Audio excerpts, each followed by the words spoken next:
మీకు గార చెట్టు తెలుసా? నాకు తెలిసి మీలో ఎవరికీ తెలియకపోవచ్చు. సో నేనే చెప్తాను వినండి.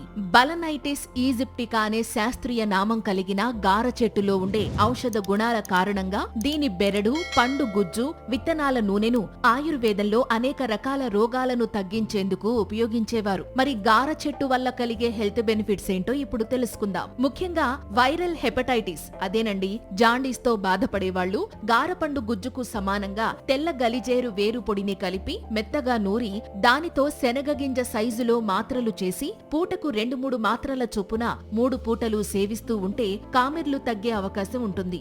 ఇంకా పింపుల్స్ తో ఇబ్బంది పడేవాళ్లు గారపండు గుజ్జును చల్లని నీటిలో నూరి 21 రోజులు ఫేస్ పై అప్లై చేస్తే పింపుల్స్ తో పాటు డార్క్ స్పాట్స్, స్కార్స్ తగ్గి స్కిన్ గ్లో పెరుగుతుంది. ఇక బొల్లితో బాధపడేవాళ్లు గారపండు గుజ్జును నువ్వుల నూనెలో కలిపి బొల్లి ఉన్న చోట రాస్తే బొల్లి మచ్చలు క్రమంగా తగ్గుతాయి. ఇంకా డాండ్రఫ్ తో ఇబ్బంది పడేవాళ్లు గారపండు గుజ్జును నీటితో కలిపి నురుగు వచ్చేంత వరకు గిలక్కొట్టి దానిని జుట్టుకు అప్లై చేసి తలస్నానం చేస్తే డాండ్రఫ్ ప్రాబ్లం తగ్గుతుంది. ఇక కీళ్ల నొప్పులు, కండరాల నొప్పులతో బాధపడేవాళ్లు గారపండు గుజ్జును నీటితో నూరి పైకి లేపనం వేయుచున్న కీళ్ల నొప్పులు, కండరాల నొప్పులు తగ్గుతాయి. ఇంకా మైగ్రేన్ తలనొప్పితో బాధపడేవాళ్లు గార చెట్టు వేరు పొడిని నుదుటిపై అప్లై చేసి 3 గ్రాముల వేరు పొడిని తింటే మైగ్రేన్ తలనొప్పి తగ్గే అవకాశం ఉంటుంది. అలాగే 3 స్పూన్ల గార చెట్టు పచ్చికాయల రసాన్ని పరగడుపున సేవిస్తే ప్రేగుల్లో ఉండే క్రిములు నశిస్తాయి. అయితే ఇన్ని హెల్త్ బెనిఫిట్స్ కలిగించినప్పటికీ దీనిని ఉపయోగించే ముందు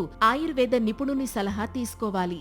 ఇలాంటివి ఇంకా ఆయుర్వేదంలో ఎన్నో ఉన్నాయి. నేచర్ క్యూర్ ద్వారా వాటిని మీకు పరిచయం చేసే మా ప్రయత్నం మాత్రం ఎప్పుడూ కొనసాగుతూనే ఉంటుంది. ఒకవేళ మీరు ఈ వీడియో ద్వారా మంచి విషయాన్ని తెలుసుకున్నాము అని ఫీల్ అయితే లైక్ చేయండి. అలాగే మీ ఫ్రెండ్స్ కి షేర్ చేయండి. ఒకవేళ సబ్స్క్రైబ్ చేసుకోకపోతే ఇప్పుడు చేసుకోండి. మీ సపోర్ట్ మాకు మరింత కొత్త సమాచారం అందించడానికి బూస్ట్ చేస్తుంది. Thank you.